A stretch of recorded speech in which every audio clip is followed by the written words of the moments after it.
She was standing in the doorway of the ballroom holding a silver tray that was worth more than her entire month's salary. She was 23 years old. Her uniform was pressed. Her hands were steady. Her eyes were down, the way the eyes of people who serve the wealthy learn to go down, not from weakness but from the particular discipline of survival in spaces that are not designed for you. On her left shoulder, hidden beneath the starched fabric of her collar, was a small crescent-shaped mark. She had been born with it. She had always had it. She had never imagined it would be the thing that changed everything. Nobody noticed her.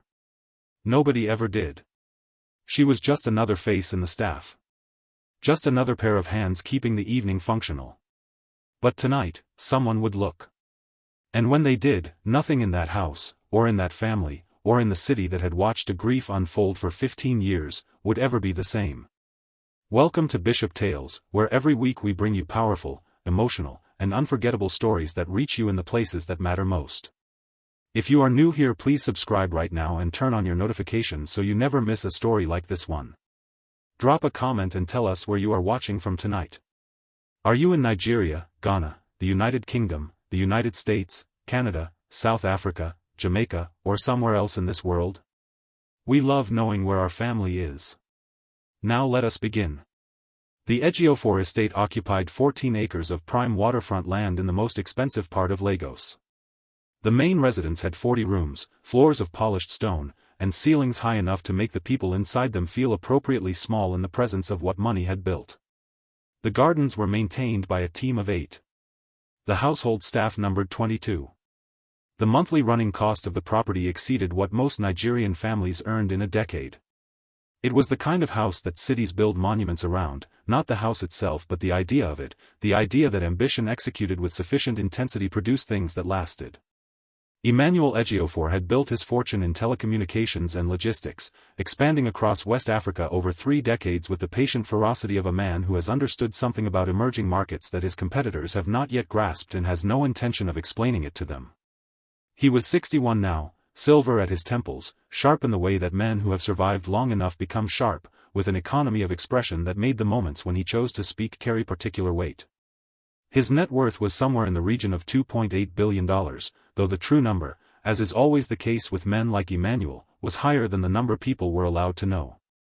His wife Nnamdi came from a family whose wealth predated oil, predated independence, predated most of the modern frameworks through which Nigerian wealth was currently understood. She was elegant in the specific way of women whose elegance has been trained into them across generations, not performed but assumed, worn like skin rather than clothing. She was formidable, and she had learned, through 15 years of carrying a grief that had no resolution, to make her formidability into a kind of armor that she wore every waking hour because the alternative was falling apart in public and she had not been raised to fall apart in public. 12 years ago their daughter Adiz had disappeared. She was 9 years old. They had been attending a charity event at one of the city's premier hotels. Nnamdi had turned her attention away for a span of time she would spend the rest of her life measuring and remeasuring, 2 minutes perhaps, 3 at the most, and when she turned back the child was gone. Security reviewed the footage for weeks. The police deployed resources that billionaire pressure could command, but that police work could not ultimately supplement if the leads were not there. Private investigators were hired and renewed and hired again. Billboards went up across the city. Because there were things about Chioma that did not quite fit the file. Her hands were too soft for someone who claimed a childhood of physical labor. Her posture was too deliberate, not the posture of someone trained to defer but the posture of someone who had made a decision about how to carry themselves and was maintaining that decision. Her English, when she was not managing it for an audience, had a precision that suggested a relationship with language that went beyond what secondary school in Enugu was known to produce. And sometimes, very late at night when most of the household was asleep, the cook who kept odd hours would see her standing in the garden staring at the main house with an expression that the cook described to herself as hungry, though not for food. It was hunger of a different and more complex kind. Tonight Chioma moved through the ballroom with the practiced fluency of invisibility. She refilled glasses and cleared plates and smiled the small appropriate smile when guests who had not looked at her directly spoke to her indirectly.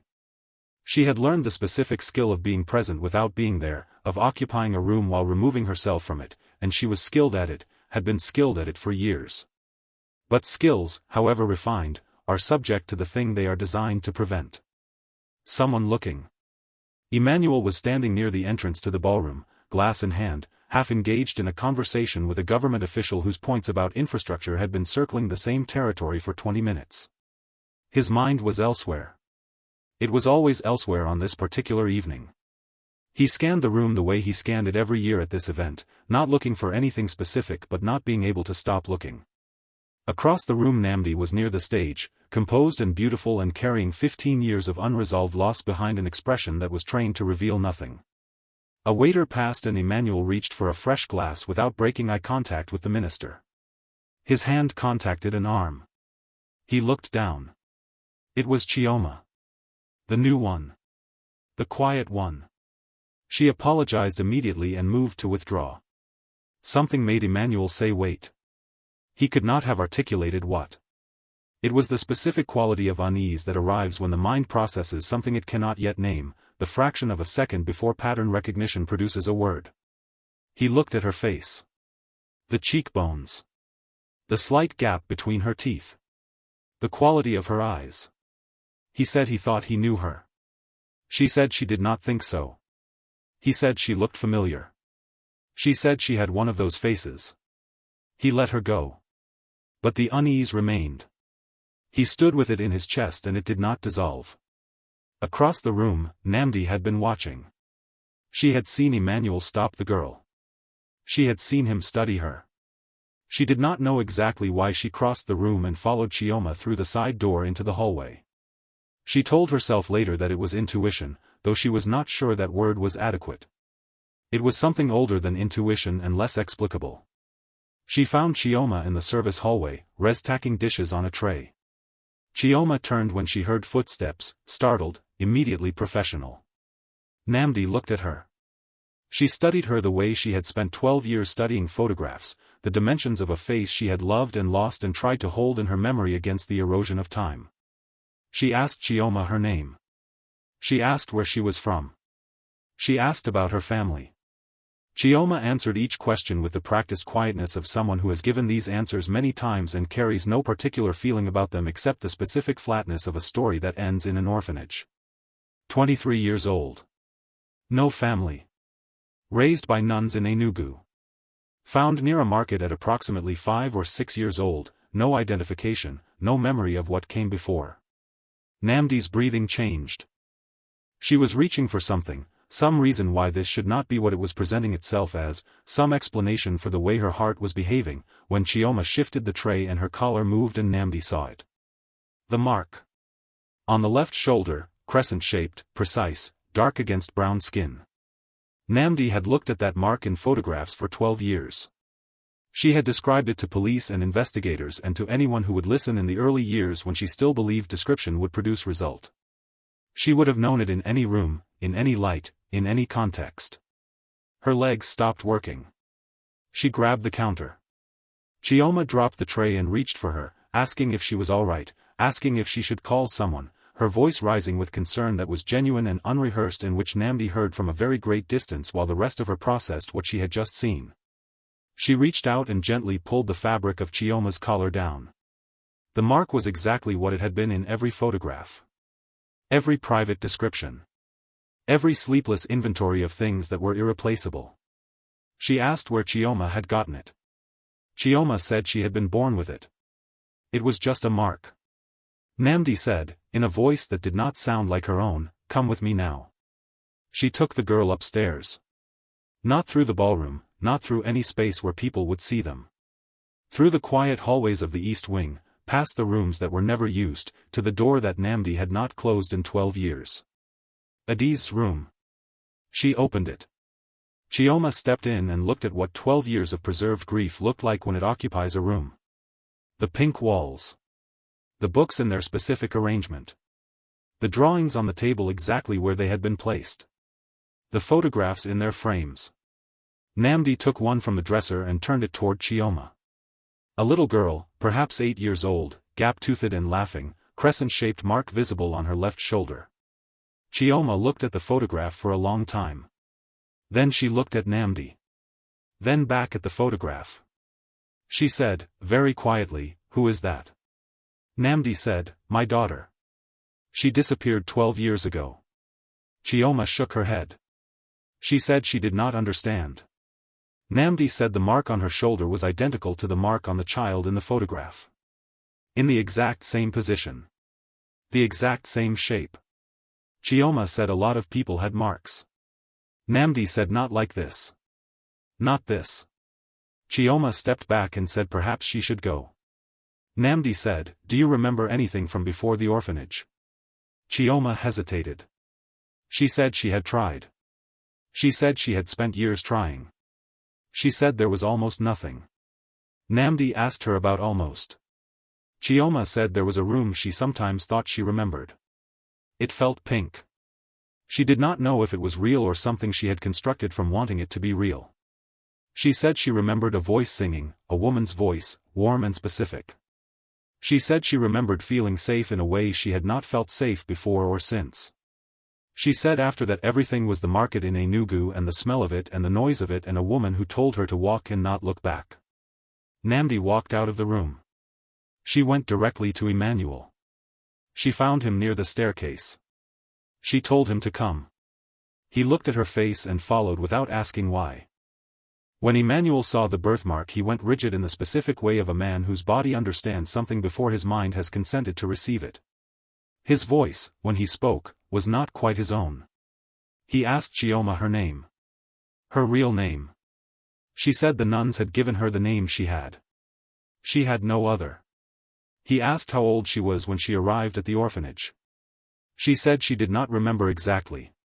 Very young. He asked if she remembered anything from before. She said pieces. A room with a color she thought was pink. A voice.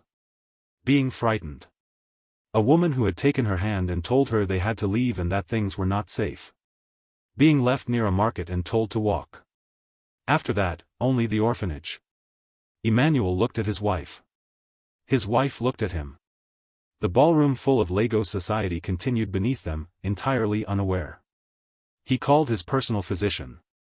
Now friends, I want to stop here because if you are watching this and you can feel what this family was feeling in that room, you are exactly where Bishop Tales wants you to be.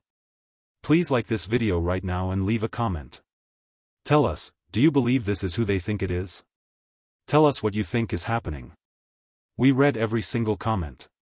And if you have not subscribed yet, please do it right now because what happens next in this story is darker and more complex than anything you are currently expecting. The doctor arrived within the hour. He took samples quietly and without ceremony. He said results would be available in 72 hours. He did not offer opinions. He left. The house emptied of guests gradually without anyone being aware that anything specific had happened in the East Wing. The staff retired. The ballroom was cleaned. The city continued outside at its ordinary pace. 3 people sat in the sitting room. Emmanuel. Namdi. Chioma. The silence was the kind that contains everything that has not yet been said and will not be said until there is no longer a reason to wait.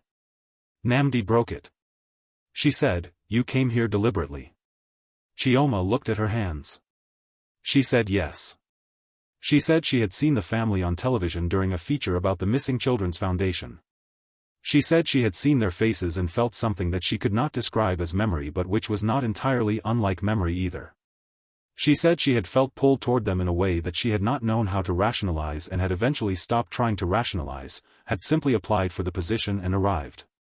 She said she had thought that if she could be physically present in the same space, perhaps something would return. Perhaps she would understand. Emmanuel said so she knew who they were before she came. Chioma said she had known their faces. She had not known what it meant. She had hoped proximity would tell her. She had been waiting to understand. Namdi crossed the room and knelt before the young woman and took both her hands. She said, "If you are my daughter, you need to know that we never stopped. We never closed that file. We never accepted that you were gone. We never moved on. The money, the foundation, the gala every year on your birthday, none of it was for appearance. All of it was because we refused to let the looking end." Chioma's face broke. Namdi pulled her close the way arms remember how to hold someone they had been reaching for a very long time.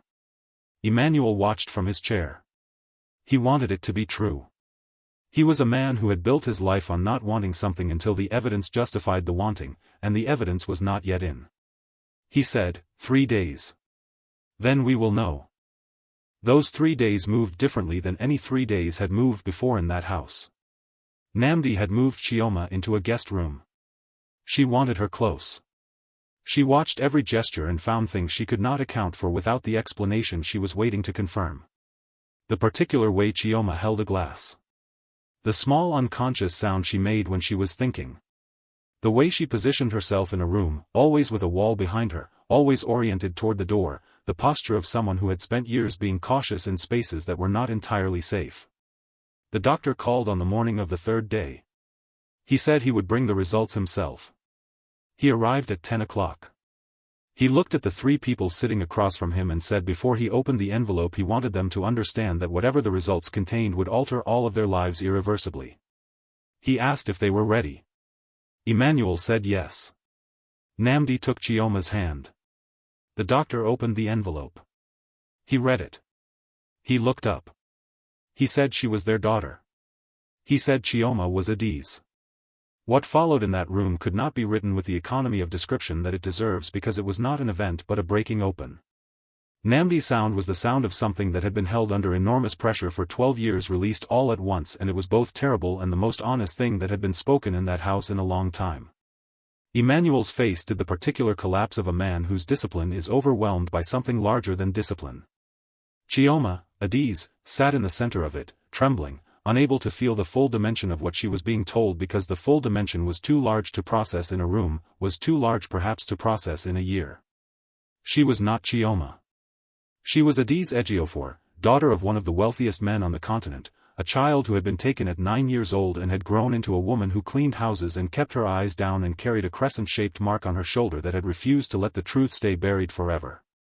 She was home. But the question underneath the homecoming was a harder one, and it would not wait long. If Adi's had been alive for 12 years, hidden in a city not that distant from the one she had been taken from, someone had made that happen. Someone had arranged it. Someone had paid for it. Someone had decided that the disappearance of a 9-year-old child was an acceptable transaction. Emmanuel called Inspector Tobchukwu, who had worked the original case and who had never fully stopped working it in the way that some investigators never fully stop working the cases that define their careers.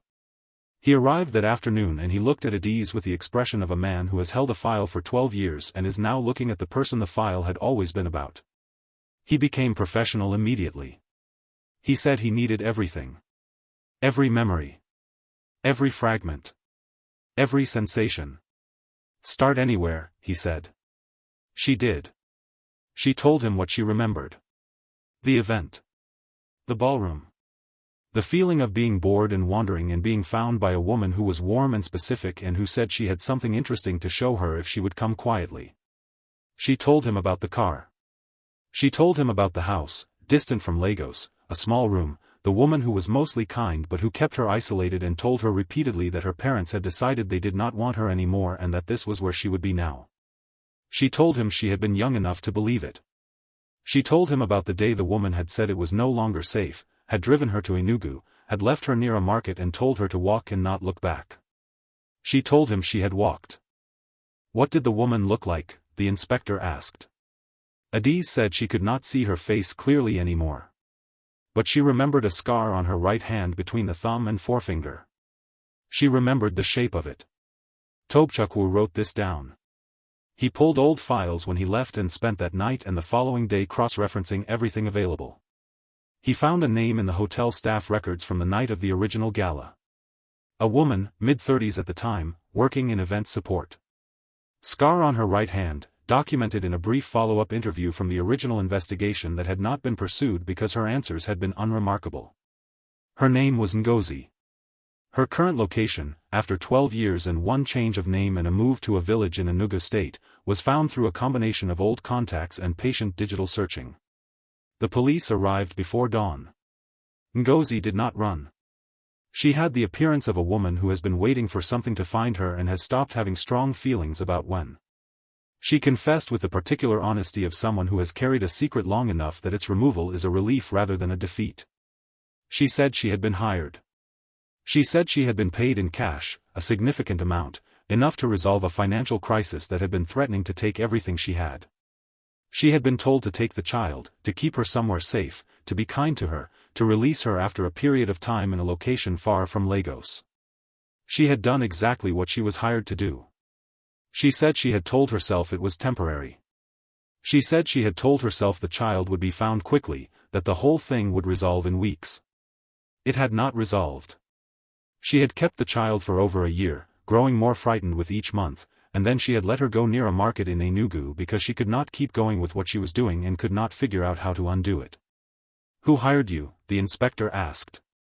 She told him. The name was Okafor Chinedu. He was Emmanuel's business partner of 22 years. He had been present at the memorial services. He had contributed to the foundation. He had sat across dinner tables and boardroom tables and conference room tables from Emmanuel for 2 decades and had worn the face of a man who mourned his partner's loss. Emmanuel received this information sitting in his study at 8 in the morning with the file that Inspector Topchukwu had placed on his desk and the evidence inside it: bank transfers, encrypted communications, testimony from a woman who had been paid to take his daughter. He sat with it for a long time. He read everything carefully. He sat some more. Then he opened his desk drawer and he took out a firearm he had kept for years and had never used, and he loaded it, and he stood up and he left the house. Chinedu's compound was 30 minutes away. The gate guards recognized Emmanuel and let him through without question because this was a person who had come through this gate many times over 2 decades, and there was no reason to read the quality of his stillness as anything other than Emmanuel's characteristic composure. Chinedu was in his private sitting room with a glass of something. He looked up when Emmanuel entered. He looked at the firearm. His face produced the expression of a man arriving at something he has known was approaching. He said he had been wondering when. Emmanuel said he had taken his daughter. Chinedu said he had arranged for his daughter to be temporarily removed from the situation. He said there was a distinction. Emmanuel said she was 9 years old. Chinedu said yes. He said it had been necessary. He said 20 years ago there had been a contract, a government telecommunications contract worth more than either of them had seen before, and the contract required both parties to be free of public complications, free of distraction, and Emmanuel had been going through a period of personal difficulty at that time that was threatening his ability to perform, and Chinedu had calculated that a temporary crisis of a different kind would refocus the partnership in the direction it needed to go. Emmanuel said he had used a child. Chinedu said he had used a situation. He said Emmanuel had been weak. He said weakness in partnership was a liability and he had managed it. He said the company had grown. He said their combined wealth was what it was today partly because of decisions Chinedu had made that Emmanuel had not been in a position to make himself. He said perhaps Emmanuel should examine the number on his balance sheet before deciding how he felt about the methods that had produced it. Emmanuel stood with the firearm in his hand and 12 years of grief in his chest and the face of a man who had been his closest professional ally for 2 decades across from him, and he lowered the gun. He said Chinedu was not worth it. He turned and walked out. Behind him he heard something, a sound that had the quality of relief, and he understood that Chinedu had been afraid and had hidden it well, and that understanding gave him more satisfaction than the gunshot would have. He got into his car. He called Inspector Topchukwu. He said the evidence in the file was complete and Topchukwu could proceed. He said he himself had just come from Chinedu's compound and had left him there and that Topchukwu should send a vehicle immediately. He ended the call. He drove home. The arrest was made before noon. Chinedu was taken from his compound in the daylight, which was not an accident, which was the kind of visibility that a man who has spent 2 decades managing perception deserved.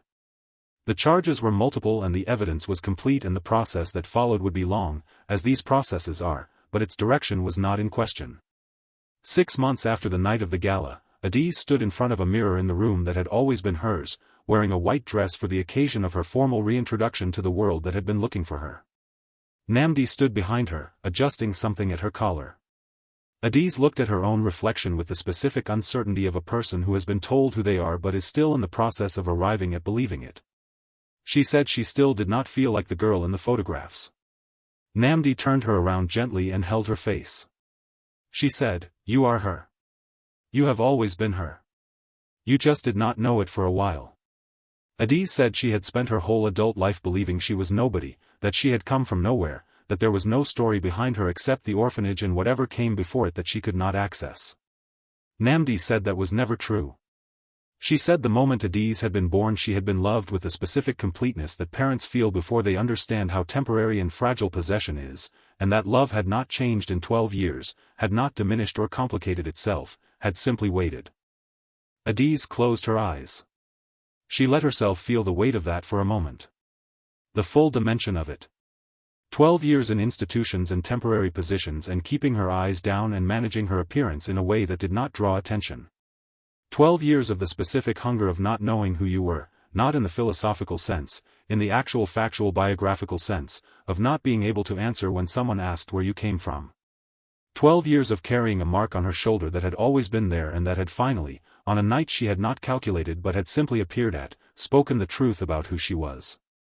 Downstairs, the ballroom was full. Different from the gala 6 months ago in feeling if not in kind. The same category of people, the same space, the same band. But the occasion was different. The occasion was not the management of grief. The occasion was the restoration of what grief had been about. Emmanuel stood near the staircase where he always stood. He was greeting people and receiving congratulations that he was not sure how to receive because the thing that deserved congratulation was not anything he had done but something that had found its way back to him through a combination of a young woman's instinct and a mark on a shoulder and the particular stubbornness of a truth that refuses to remain buried. His eyes kept moving to the staircase. He was waiting. She appeared at the top. She stood for a moment with her hand on the railing, the kind of pause that a person makes when they are deciding to do something they have never done before and are making the decision consciously. The room went quiet the way rooms go quiet when they understand that something is happening that requires attention. Emmanuel crossed the floor. He met her at the bottom of the stairs. He held out his hand. She took it. He said, "Ready?" She said yes. They walked in together. That night, when the guests had gone and the house was quiet in the way of houses after significant occasions, Adiz stood in the garden and looked at the city. Emmanuel came and stood beside her. She asked whether he thought she would ever remember everything. The parts that were still dark. The years she could not access clearly. He said he did not know. He said it mattered less than he had once thought it would. He said what mattered was that she was here, that the remaining years were longer than the lost years, that they had time. She looked at him. She asked whether he regretted how it had all gone. He was quiet for a moment. He said he regretted what had been done to her. He said he could not regret the person it had produced because the person standing in his garden was extraordinary and he was not sure that person would have been who she was without having been required to be that strong for that long, which was an uncomfortable thing to believe and which he believed anyway. She looked at the city for a long time after that. She thought about the market in Enugu. The woman who had given her food and told her to sit behind the crates when she was 9 years old and frightened and had just stolen an orange because she had not eaten since the day before. She thought about the years in the orphanage and the years working in other people's homes and the specific discipline of making yourself unobtrusive in spaces that do not belong to you. She thought about the feeling that had arrived when she had seen this family's faces on a screen and had decided to come here not knowing what she was looking for but knowing she was looking. She thought about the mark on her shoulder, the thing she had been born with, the thing that had been there every day of her life, the thing she had never paid particular attention to because it had simply always been part of her, the way the things that define you most fundamentally are simply always part of you, unremarked upon, available, waiting to be seen. She put her hand on Emmanuel's arm. He put his hand over hers. She was home. Not because the house was hers, though it was. Not because the name was hers, though it was that too. She was home because these were her people, the specific people who had been looking for her with the specific combination of resources and love that only the people who made you can bring to the looking, and she had found them or they had found each other or the mark had found its way into the right room at the right time, and however the finding had happened the finding was complete and real and nothing, not 12 years and not the actions of a man who was now answering for those actions in a process that would conclude without his input, could undo it. She was Adiz Ejiofor. She had always been. She had simply not known. And the mark on her shoulder, the small crescent of darker skin that had been written into her at birth and that she had carried without knowing what it meant for 23 years, had done exactly what it was always going to do. It had brought her home. If this story reached you tonight, please share it with someone who needs to hear it. Like this video right now and subscribe to Bishop Tales for powerful, emotional stories every single week. Drop a comment and tell us where you are watching from, and tell us this. Have you ever felt invisible? Have you ever found something about yourself that changed everything? Tell us in the comments because your story matters and we are listening. There are many more stories coming to this channel and they go deeper than this one every single time. Thank you for watching Bishop Tales. We will see you in the next story.